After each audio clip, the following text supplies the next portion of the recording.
Hola, buen día, chicas, ¿cómo están? ¿Cómo se encuentran? ¿Cómo han pasado esa semana? Fin de largo, supongo que descansando un poquito, siempre es importante el descanso para comenzar esta semana que bueno, les aguarda ya el comienzo de su residencia, además de todo lo que hay detrás del estudio. Pero bueno, a ponerle pila que arrancamos con más ganas que nunca. Ya falta poquito para las vacaciones, así que a seguir metiéndole garra. Bueno, chicas, hasta ahora vamos haciendo un recorrido de lo que vimos. Vimos cuestiones generales de lo que es la genética como ciencia.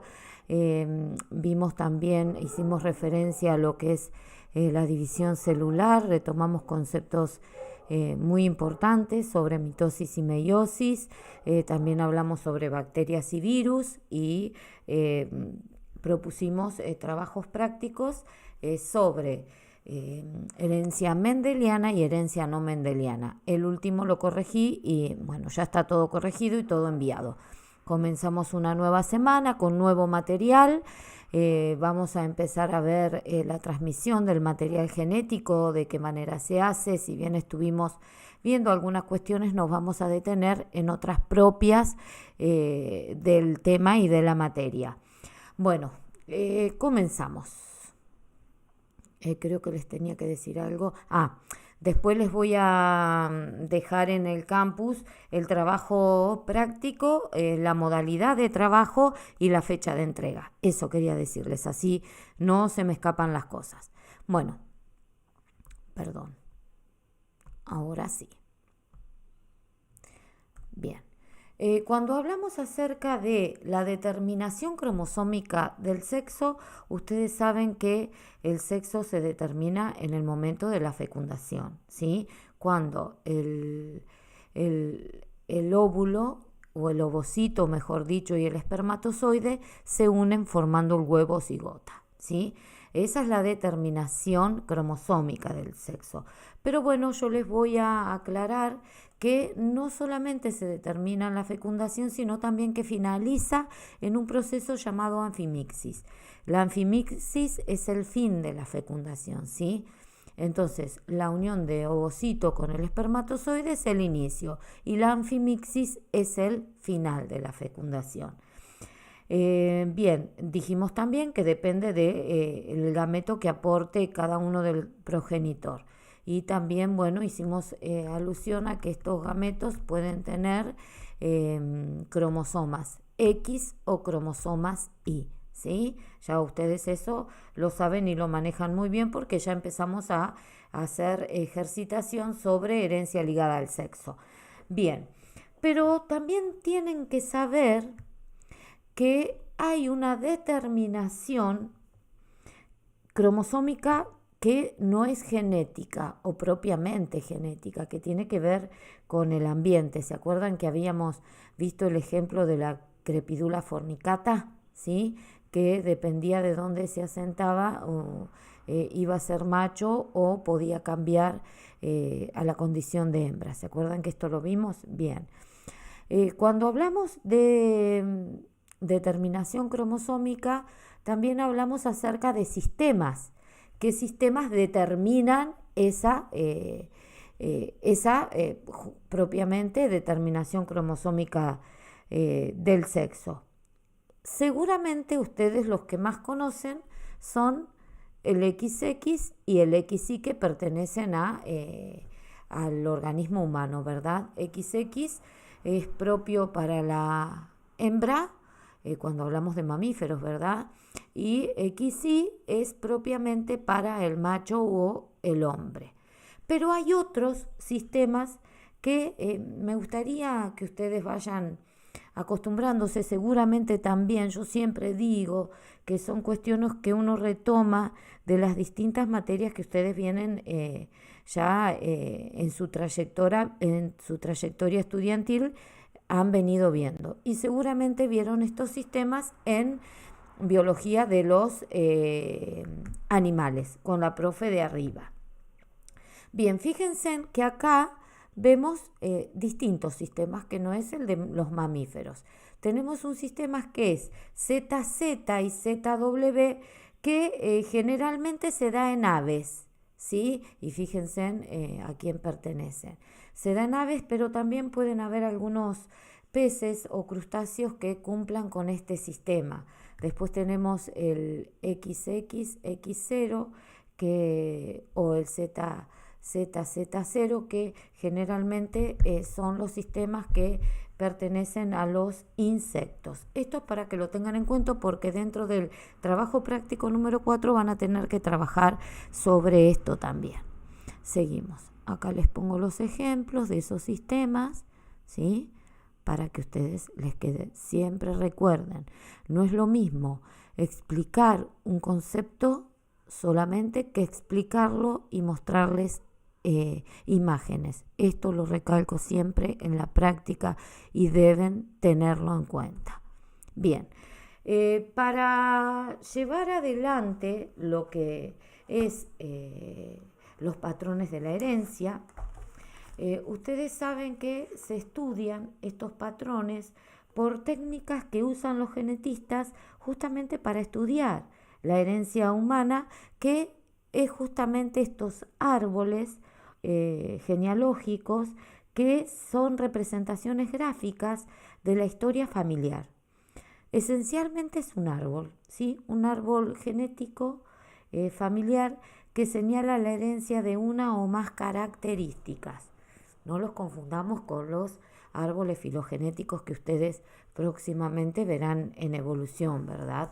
Entonces, estos pedigrees son técnicas que se usan para justamente estudiar o visualizar alguna patología genética, ¿sí? Bien, vamos a ver algunos de los ejemplos de árboles genealógicos. Creo que el más famoso del mundo es el árbol genealógico de los Simpson.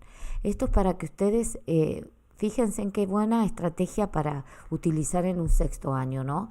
Ellos, creo que los chicos conocen de pe a pa cómo es este árbol genealógico, y entonces tenemos que valernos de estas cuestiones para llegar a ellos desde la parte creativa, desde lo que les puede despertar el interés. Bueno, acá vemos Abraham y Mona tuvieron 2 hijos, y Homero. Bueno, después acá dice que la figura no se puede colocar, y Jacqueline, que son los padres de Selma, Pat y Marge, y bueno, y de ellos salen los hijos, ¿no? Es decir, que en este árbol yo tengo la generación de los abuelos, de los hijos, que serían los padres de esta generación, ¿sí?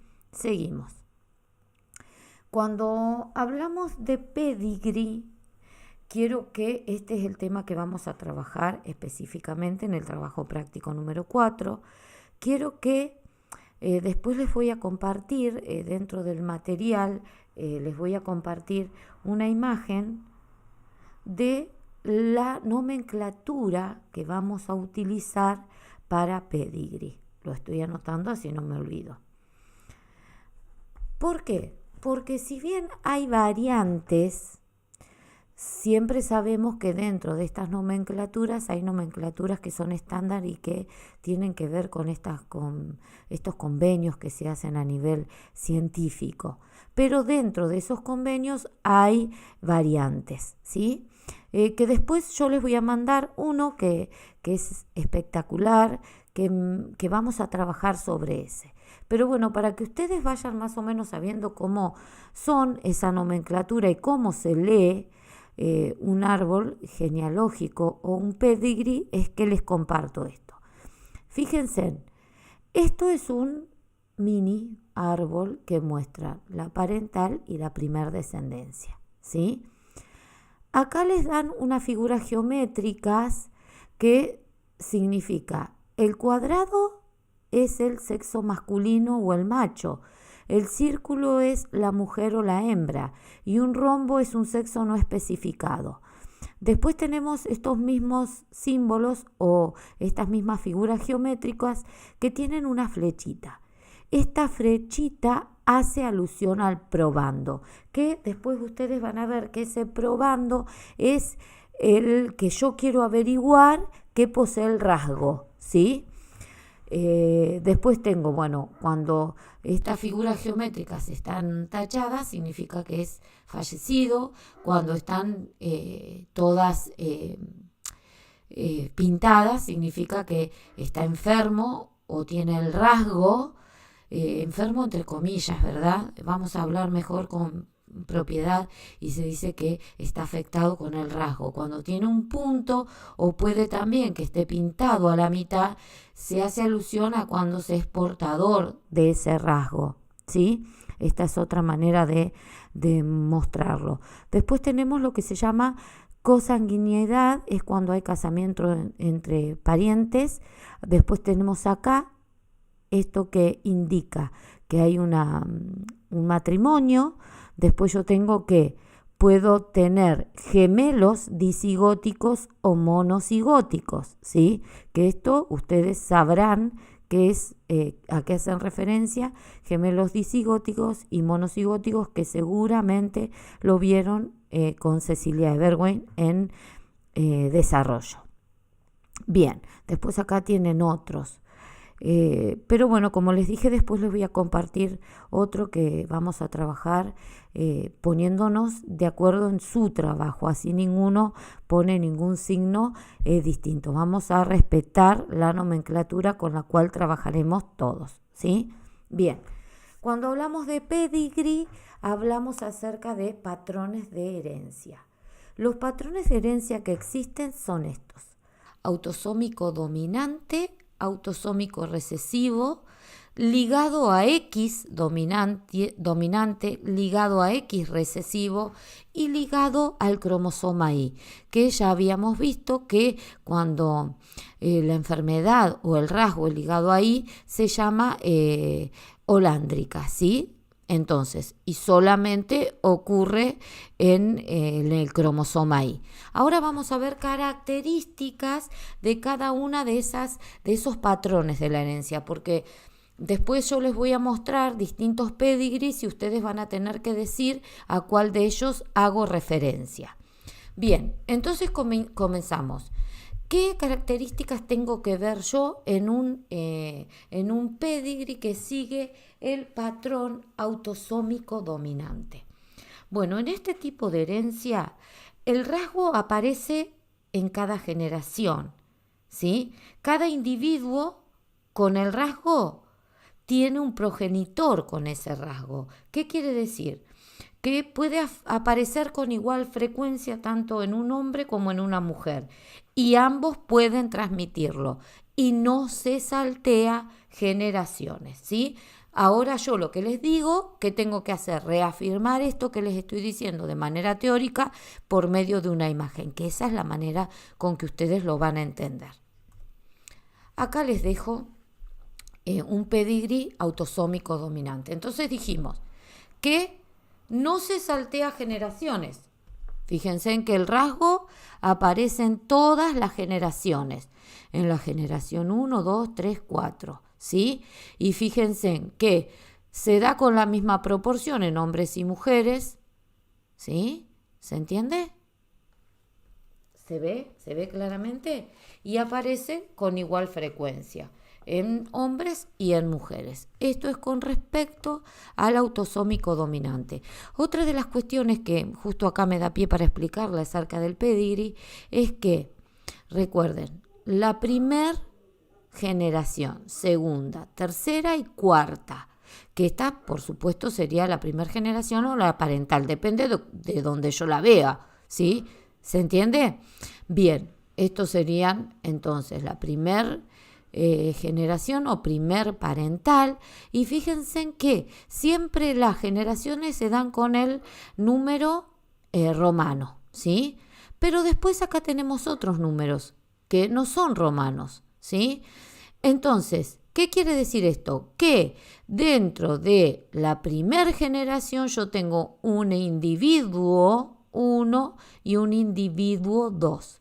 ¿Por qué? Porque yo les puedo decir, a ver, reconozcan qué pasa, por ejemplo, en la tercera generación en el individuo número 5.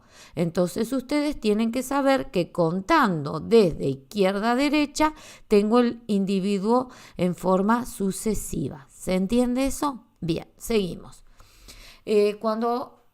Otra de las cosas que tienen que tener en cuenta es que para cada tipo de patrón de herencia hay enfermedades o rasgos que se manifiestan. ¿Cuáles son esos rasgos o patrones o características o enfermedades?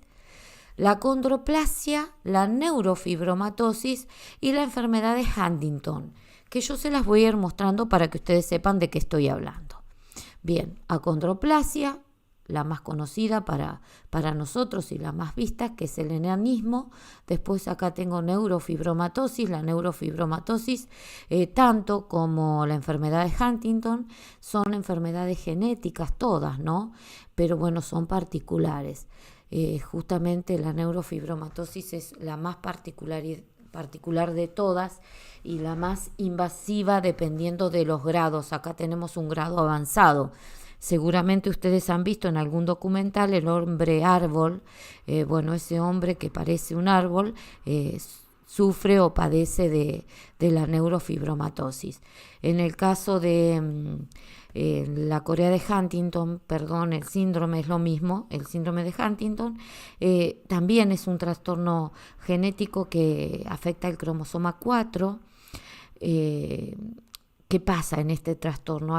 Por ejemplo, hay neuronas en ciertas partes del cerebro, que acá ustedes lo ven, en lo que es la parte basal del cerebro, que se desgastan o se degeneran, produciendo distintas sintomatologías, como por ejemplo afectan los movimientos involuntarios, es decir, que tienen problemas de postura y de equilibrio. Todo esto entonces está afectado, dijimos, por qué herencia, qué herencia dijimos, autosómica dominante. Bien, seguimos. ¿Qué pasa cuando la herencia es autosómica recesiva? Bueno, después ustedes van a ver, cuando yo les vaya mostrando las imágenes, cambia. ¿Por qué cambia? Porque esta autosómica recesiva, ya tienen que pensar ustedes, el recesivo era el que menos evidenciaba, ¿se acuerdan? Entonces, el rasgo recesivo no aparece en todas las generaciones. El rasgo puede estar tanto en hombres como en mujeres y ocasionalmente los padres se ven afectados ocasionalmente los padres que son cosanguíneos. ¿Qué quiere decir? Por ejemplo, los casamientos entre primos son los que más padecen este rasgo, ¿sí? Acá tenemos la imagen, fíjense, ¿sí? Que no aparece en todas las generaciones, ¿sí? Vemos portadores, ¿sí? ¿Se entiende? Y este es quien tiene el rasgo. Depende de qué, de los cruzamientos anteriores, ¿verdad? ¿Sí? ¿Se entiende? Bien, entonces acuérdense, aparece con igual frecuencia en los dos sexos. Se va a expresar solamente cuando se hereden los dos alelos recesivos. Es de la única manera que se puede expresar. Si no, no se expresa, eso ya lo saben. Y puede saltear generaciones. Y generalmente, fíjense, se da cuando hay un matrimonio cosanguíneo entre primos, ¿sí? Por eso acá se dio el rasgo. ¿Se entendió? Vamos a ver ejemplos. Fenilcetonuria y albinismo. El albinismo lo conocen. La fenilcetonuria, estuvimos hablando en ejercicios de no mendeliana. Yo les puse, creo, un ejercicio de fenilcetonuria que después les voy a mostrar que tiene una sigla específica, que también es un trastorno genético donde el organismo no puede procesar un aminoácido que es la fenilalanina, ¿Y cuál es el problema? Que si este aminoácido se acumula demasiado, puede dañar el cerebro y producir distintos trastornos, como veremos a continuación, ¿sí? Los trastornos, fíjense en cuáles son. Retraso de habilidades mentales, tamaño de la cabeza, por debajo de lo normal, hiperactividad, movimientos espasmódicos de brazos y piernas, etcétera, ¿sí?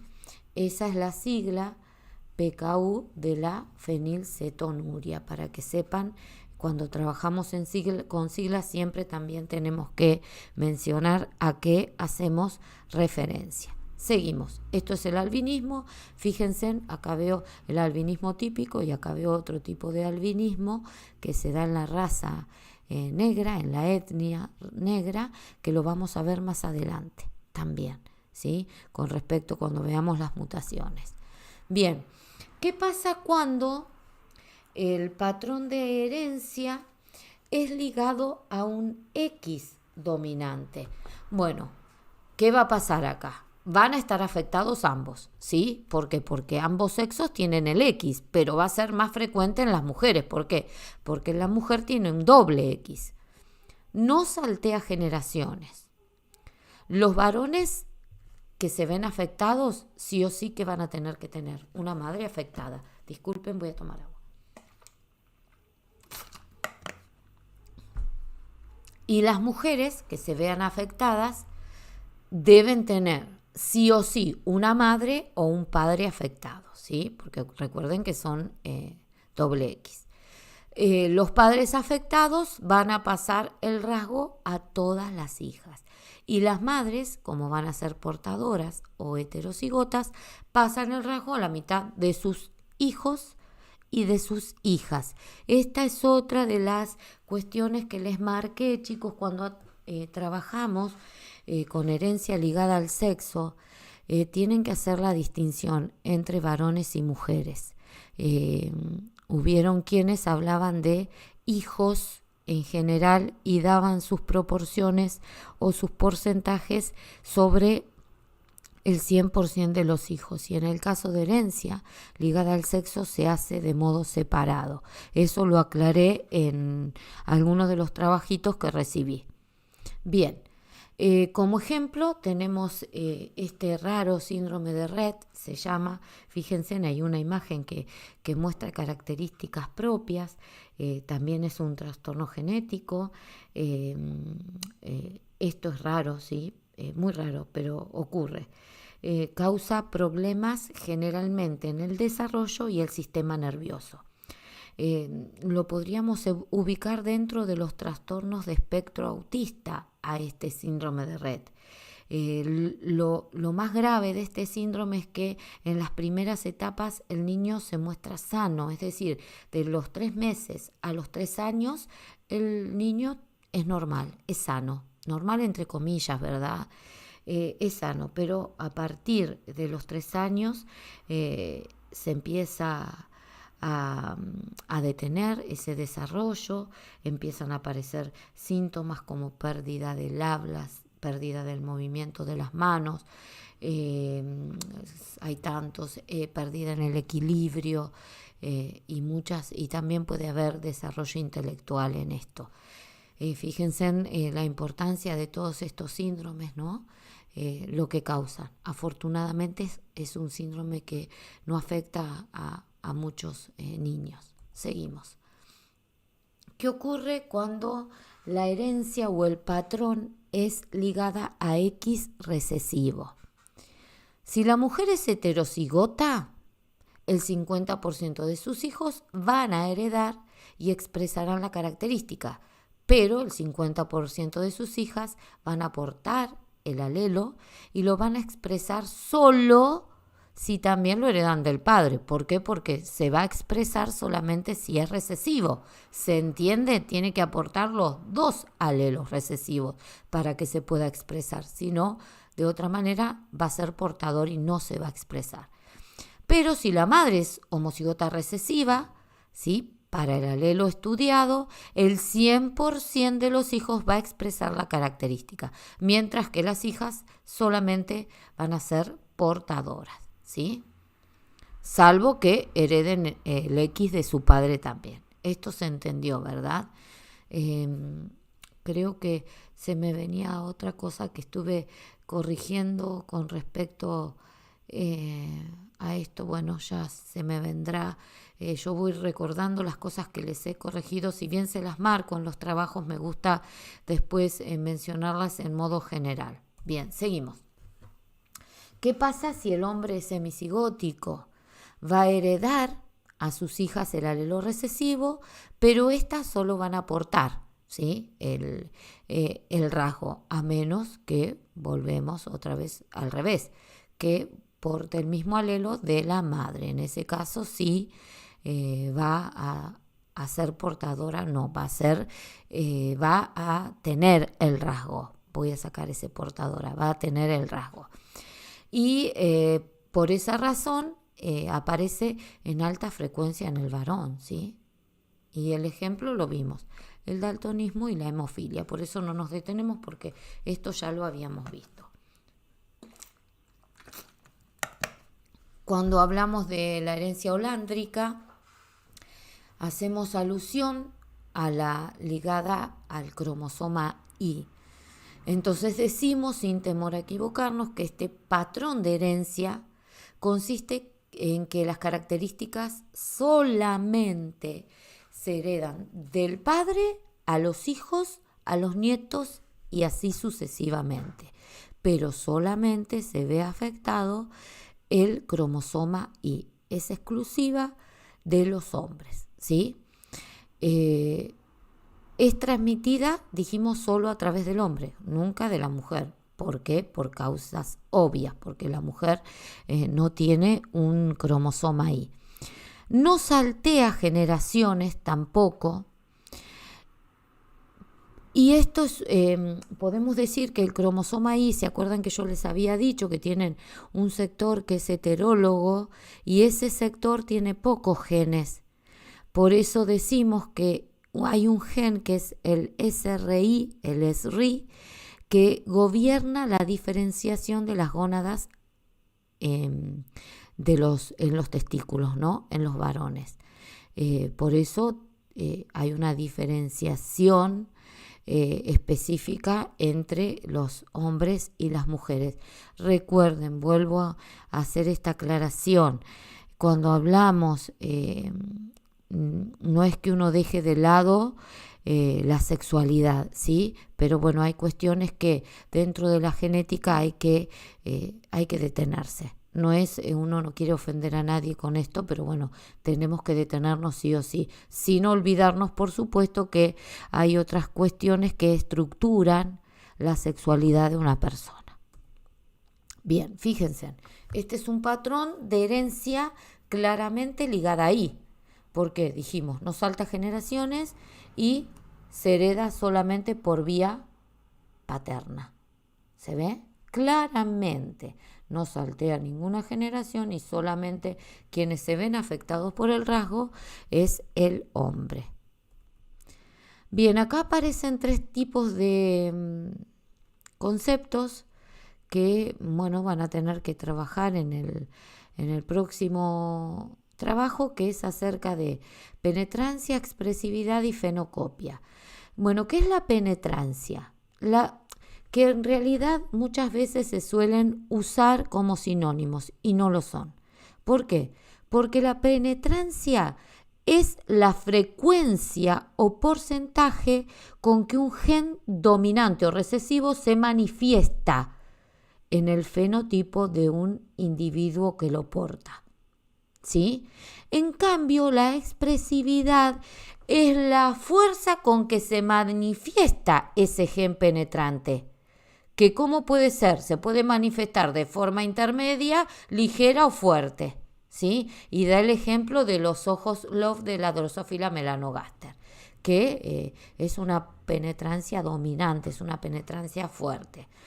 Cuando hablamos de fenocopias, hablamos de un individuo que carece de un genotipo particular para un rasgo, pero posee el fenotipo que aquel que sí posee el rasgo genotípicamente debido a factores ambientales, ¿sí?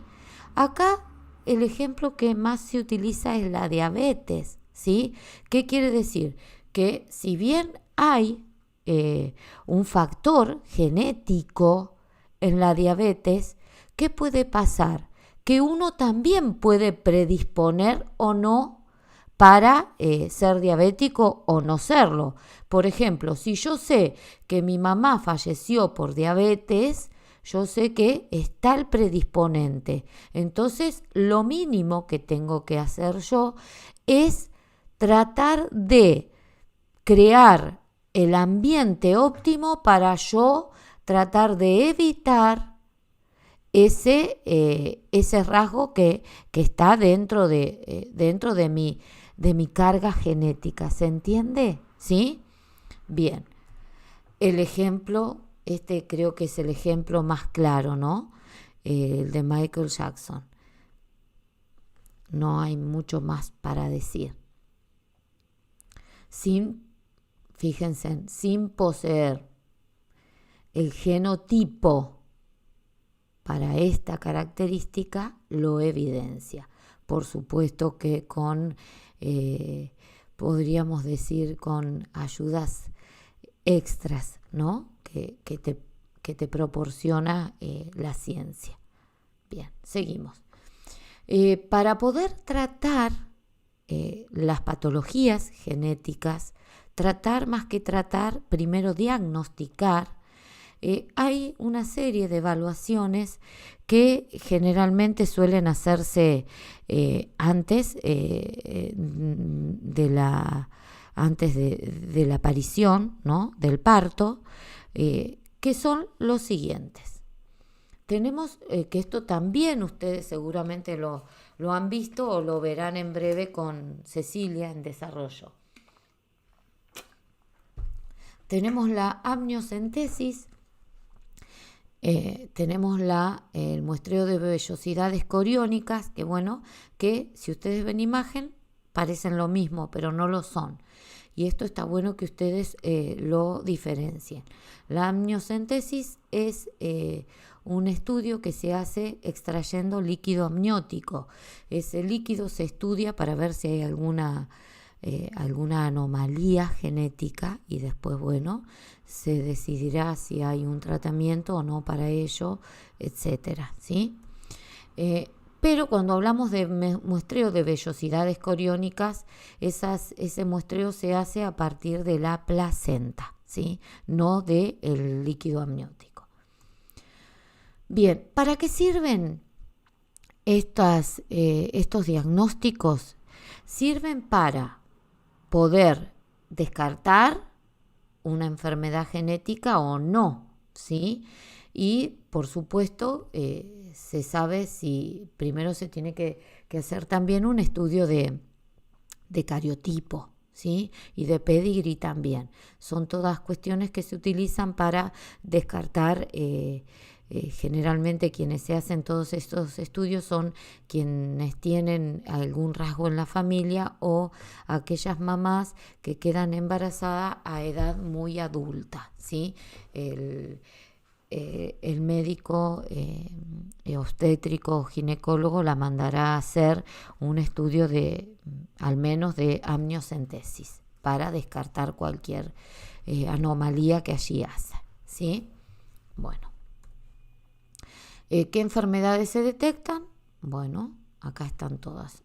Anomalías cromosómicas, lo vamos a ver próximamente, refieren a patologías productos de ausencia en número o en par cromosómico. Después tenemos lo que muestran acá las imágenes, labio leporino, paladar hendido, ¿sí? Hay una diferencia, no son sinónimos, ¿eh? Después tenemos los dedos en palillos de tambor, que generalmente se hacen evidentes en personas que tienen cáncer de pulmón, ¿sí? Entre muchos, ¿no? Yo les hablo de cuestiones que se ven repetidas, ¿no? Se llaman dedos en palillos de tambor porque justamente tienen esa forma. Bueno, la hemofilia. Después tenemos lo que se llama espina bífida, encefalocele o anencefalia. Vemos otras imágenes. Acá tenemos ejemplos de anencefalias, tienen muy mala evolución, es decir, que no tienen larga expectativa de vida. Esto es como yo les mostraba antes. Esta es otra imagen de tubo neural, ¿no? Esto podríamos, es una espina bífida, se puede tratar. Hay otras espinas bífidas que producen mielomeningocele que son mucho más traumáticas e invasivas. La anemia falciforme, fíjense en glóbulo rojo normal, glóbulo rojo con anemia falciforme. Y hasta acá llegamos. Bueno, chicos, espero que es un tema interesante, es un tema corto, no es largo, pero muy, muy interesante, que los va a introducir al trabajo número 4, transmisión del material genético, ¿sí? Les subo este tutorial y les subo también la actividad. Bueno, espero estén y pasen un lindo día, y cualquier cuestión que surja se comunican conmigo. Abrazo, gracias.